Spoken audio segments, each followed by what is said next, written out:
مودودی صاحب نے اپنے ایک خط میں یہاں بتایا تھا کہ چودھری محمد علی صاحب سے میرے ذاتی تعلقات 15-16 برس پرانے ہیں اور برادرانہ حد تک ہیں۔ پاکستان بننے سے پہلے بھی وہ میرے ہاں تشریف لاتے تھے اور میں ان کے ہاں جاتا تھا۔ پاکستان بننے کے بعد بھی وہ ہمیشہ مجھ سے ملتے رہے۔ میں جب کبھی کراچی جاتا ہوں ان سے 2-1 ملاقاتیں ضرور ہوتی ہیں، اور چونکہ رات ہی کا وقت میری اور ان کی ملاقات کا ہو سکتا ہے، اس لیے ملاقات رات ہی کے وقت میں ہوتی ہے۔ یہ اس شبے کے ازالے کے لیے تھا جو لوگوں نے کہا تھا کہ تعلقات بھی صحیح تو یہ رات ہی کو کیوں ملتے ہیں آپ ان سے؟ شاعر یہ نہیں تھے، ورنہ سیدھی بات ہے کہ تمہاری ساری شاعری شب وصال کہتی ہے، روز وصال کبھی نہیں کہتی، تو مجھ پہ اعتراض کیوں کیا جاتا ہے؟ بہرحال اب چودھری صاحب جو شخص تھے، میں تو ان کی کلیگ کیا، دفتر میں ہم ساتھ تھے، ان کی وجہ سے بیوروکریسی کے جتنے بھی لوگ یہاں مسلمان آئے تھے ان سب کے ساتھ ان کے تعلقات وابستہ ہو گئے۔ آتے ہی انہیں ریڈیو کے اوپر ان کی تقاریر کا ایک سلسلہ شروع ہو گیا۔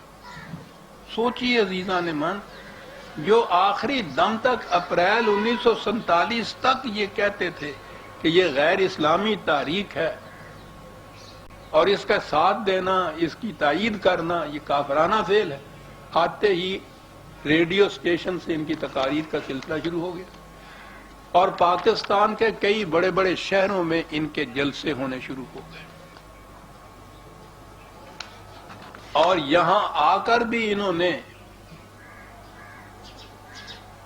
یہ آئے اس لیے تھے، ان کی نگاہ، سیاسی نگاہ بڑی دور رس تھی۔ اقبال تو پہلے ہی وفات پا چکے تھے، قائد اعظم کے متعلق انہیں معلوم تھا کہ وہ آخری زندگی کے دن گن رہے ہیں بیچارے، اس کے بعد انہیں معلوم تھا کہ اس قد و قامت کا کوئی بھی ایسا لیڈر ان میں موجود نہیں ہے جو ہماری مخالفت کر سکے یا ہمارے راستے میں روڑے اٹکا سکے۔ لیکن اس کے باوجود جب تک 4 دن بھی جو قائد اعظم یہاں زندہ رہے، سنیے یہ ان کے متعلق کیا کہتے تھے۔ یہاں پہنچ کے پاکستان میں قائد اعظم گورنر جنرل تھے یہاں کے، ان کے رسالہ ترجمان القرآن کا پہلا پرچہ جون 48 میں شائع ہوا تھا۔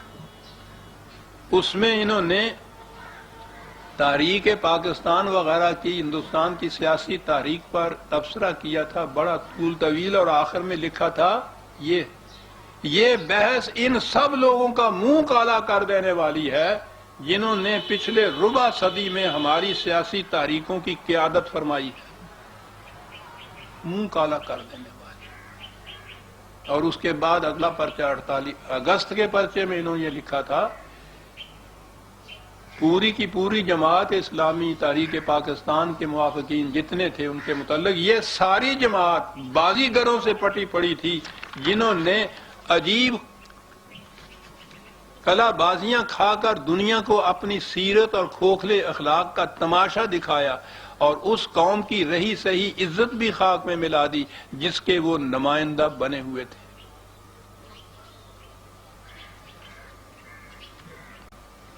یہ چیزیں یہاں پھیلائی جا رہی تھیں۔ قائد اعظم سے لوگوں کو متنفر کرنے کے لیے قائد اعظم کا انتقال ہوا، آپ یہ سن کے حیران ہوں گے کہ انہوں نے ان کے جنازے کی نماز میں بھی شرکت نہیں کی۔ ایک دفعہ میاں طفیل محمد اور پروفیسر غفور صاحب نے ڈسٹرکٹ بار ایسوسی ایشن سرگودا کے اجتماع میں ایک سوال کے جواب میں کہا تھا کہ مولانا مودودی اور خود انہوں نے، یعنی میاں طفیل اور پروفیسر غفور، مولانا مودودی اور خود انہوں نے قائد اعظم کی نماز جنازہ نہیں پڑھی تھی۔ آپ کو یاد ہے کہ یہ چودھری ظفر اللہ خان قادیانی جو ہے وہ بھی بڑی فخر سے کہا کرتے ہیں کہ میں نے نماز جنازہ نہیں پڑھی تھی۔ یہ بھی کہہ رہے ہیں کہ یہ ہم نے نماز جنازہ، مولانا مودودی خود انہوں نے بھی قائد اعظم کی نماز جنازہ نہیں پڑھی تھی۔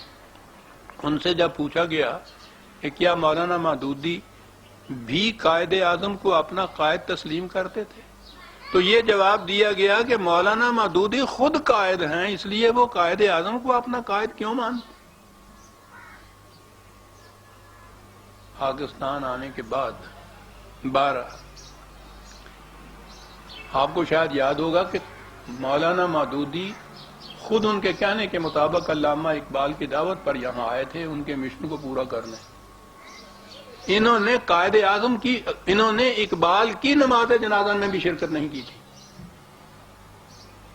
حالانکہ اقبال کے ان پر اور احسانات تو چھوڑیے، یہ خود کہتے تھے کہ اقبال میرا مادی سہارا تھا، لیکن نہ تو ان کی مرض الموت کے زمانے میں ان کی عیادت کے لیے یہ وہاں گئے، پاس ہی تھا یہ دارالاسلام پٹھان کوٹ جہاں سے لاہور آنا ہوتا تھا، نہ ان کی نماز جنازہ میں انہوں نے شرکت کی تھی. اور قائد اعظم کے متعلق تو ابھی آپ نے سن لیا ہے کہ کس دھڑلے سے وہ کہتے ہیں. بہرحال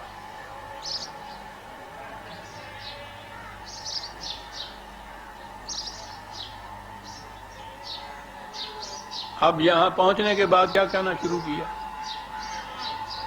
اس پہ ایک دفعہ پھر نظر ثانی کر دیجئے، ذہن میں اس کو تازہ کیجئے کہ آخری لمحے تک مخالفت کی، جہاں پہنچنے کے بعد بھی یہ کچھ کہا، اور جب اس طرح سے اپنے یہاں پاؤں جما لیے تو کہا کہ ہم نے مسلمانوں کے قومی تحفظ کے لیے کوشش کی، ہم نے چہ دلاور است دزدے کے بکف چراغ دارد. کم از کم دیوبندی یا بریلوی حضرات نے یہ نہیں کہا تھا یہاں آنے کے بعد کہ ہم نے پاکستان بنانے کے لیے کوشش کی. احرار والے تو میں سمجھتا ہوں ان سب میں دیانتدار تھے، انہوں نے آ کے اعتراف کر دیا کہ یہ ٹھیک ہے، ہمارا اختلاف تھا، یہ کیا، اور اب ہم سیاست میں حصہ نہیں لیں گے.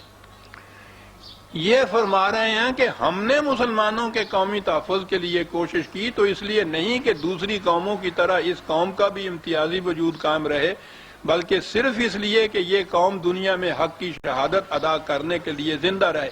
ہم نے ایک آزاد مملکت کا قیام چاہا،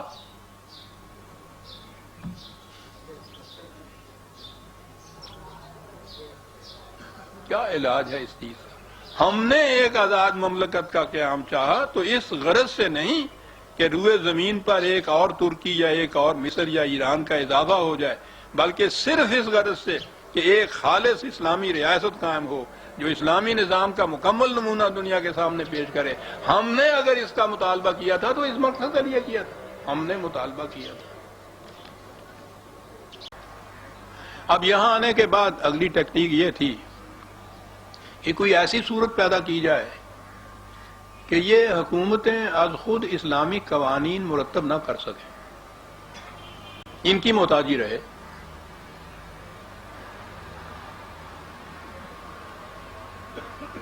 انہوں نے یہاں آنے کے بعد مطالبہ شروع کر دیا کہ پاکستان اسلام کے نام پر حاصل کیا گیا تھا، اس لیے یہاں اسلامی حکومت قائم ہونی چاہیے، اور اس مقصد کے لیے یہ قانون سازی کا اختیار ہمیں دینا چاہیے، کیونکہ ہم جانتے ہیں کہ اسلام کیا ہے، تم کون جانتے ہو کہ اسلام کیا ہوتا ہے.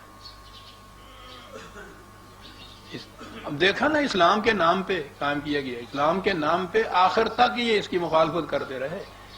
اسلام کے نام پہ چونکہ یہ حاصل کیا گیا ہے، اس لیے ہم جانتے ہیں اسلام کیا ہے، تو اختیار ہمارے ہاتھ میں ہونا چاہیے. سیدھی بات تھی نا جی. اب اس کے لیے ایک ٹیکنیک اختیار کی، ان سے کہا گیا کہ تم لوگوں میں اتنے اختلافات ہیں تو اسلامی قانون کس طرح سے مرتب ہوں. انہوں نے 1951 میں ایک کانفرنس منعقد کی جس میں مختلف فرقوں کے 31 علماء شامل تھے، اور اس میں انہوں نے ایک ریزولوشن یا منشور شائع کیا جس میں یہ کہا گیا کہ مملکت کے قوانین کتاب و سنت کے مطابق مرتب کیے جائیں. نہایت معصومانہ سے التباس ہے، بڑا سادہ سا دل کو لگتی ہوئی بات کہ واقعی کتاب و سنت کے مطابق ہونا چاہیے. یہ جانتے تھے کہ کتاب و سنت کے مطابق کوئی ضابطہ قوانین پبلک لاز کا ایسا نہیں بن سکتا جو سب فرقوں کے نزدیک متفق علیہ ہو. سب فرقوں نے اس پہ دستخط بھی کیے.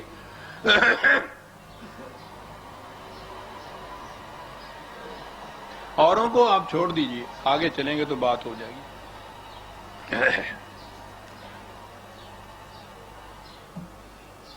یہ پاس کرنے کے بعد ملک میں کہنا شروع کر دیجئے کہ دیکھیے اب اختلافات تو مٹ گئے نا، سب نے متفقہ طور پر یہ مطالبہ پیش کر دیجئے، اب فرمائیے آپ کو کیا اعتراض ہے اب اسلامی قوانین بنانے کے لیے؟ بڑے زور شور سے یہ اختلافات مٹ گئے اس ریزولیشن کے بعد کہ سب نے کہہ دیا کتاب و سنت کے مطابق۔ ان کہنے والوں میں بہرحال اوروں کو چھوڑ دیجئے، مودودی صاحب سر فہرست تھے، مفتی محمود دیوبند حلقے کے نمائندہ تھے، دونوں ہی برابر کے قوی۔ سنیے اختلافات کیسے مٹے۔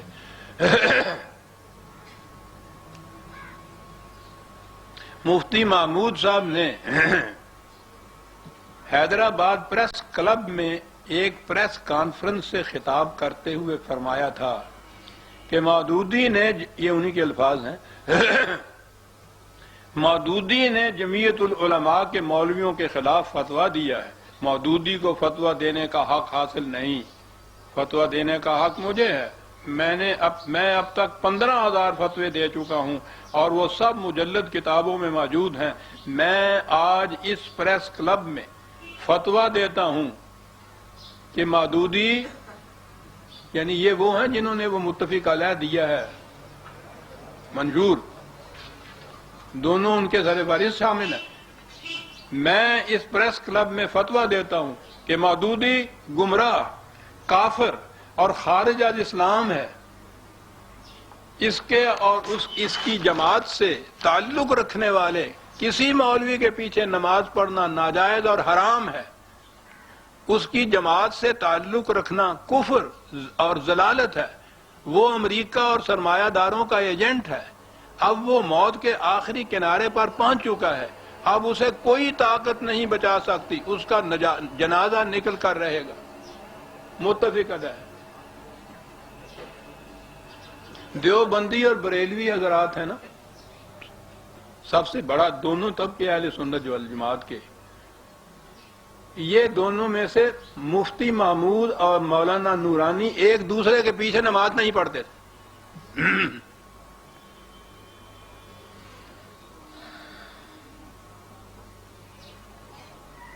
آپ کو شاید تو واقعات میں یہاں کئی دفعہ دہرا چکا ہوں، یہاں چودھری ظہور الہی مرحوم کی کوٹھی میں وہ واقعہ ہوا، پی این اے کی جب یہ متحدہ محاذ میں نظام مصطفیٰ کا محاذ چلایا ہوا تھا تو اس میں یہاں اکٹھے ہوئے تھے نا، رمضان کا مہینہ تھا، روزے کا وقت، افطاری کے لیے جمع ہوئے تھے، افطاری تو تھی اکٹھے کی، اور اس کے بعد جب اذان ہوئی مغرب کی تو مولانا مفتی اپنے ٹولے کو لے کے ایک طرف ہو گئے، مولانا نورانی دوسری طرف، اسی لان کے اندر دو جگہ نماز پڑھی، اور مولانا نورانی نے تو صدر پاکستان سے بڑے جرأت سے یہ کہا تھا کہ انہوں نے کہیں ان سے کہہ دیا کہ ہمیں یہ معلوم کر کے خوشی ہوئی ہے کہ آپ سب مولویوں کے پیچھے نماز پڑھ لیتے ہیں۔ کہنے لگے کیا کہہ رہے ہیں آپ، کسی نے تو امت تراشی ہے، جھوٹ کہا ہے آپ سے، ہم تو کعبے کے امام کے پیچھے بھی نماز نہیں پڑھتے۔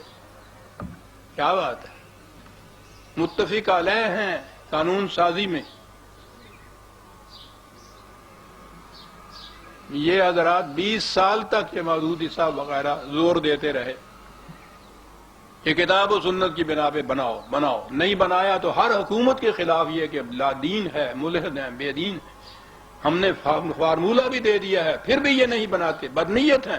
اور 20 سال کے بعد 1970 میں کہا کہ کتاب و سنت کی روح سے، یہ میں نہیں کہہ رہا عزیزان ایمان، مودودی صاحب کہہ رہے ہیں، کتاب و سنت کی روح سے پبلک لاز کا کوئی ایسا ضابطہ قوانین مرتب نہیں ہو سکتا جو تمام فرقوں کے نزدیک متفق طور پر اسلامی قرار پا سکے، بنواؤ۔ اعلان کیا اور اپنی جماعت میں ریزولیشن پاس کرایا، حکومت سے کہا کہ کتاب و سنت کے مطابق قانون بناؤ۔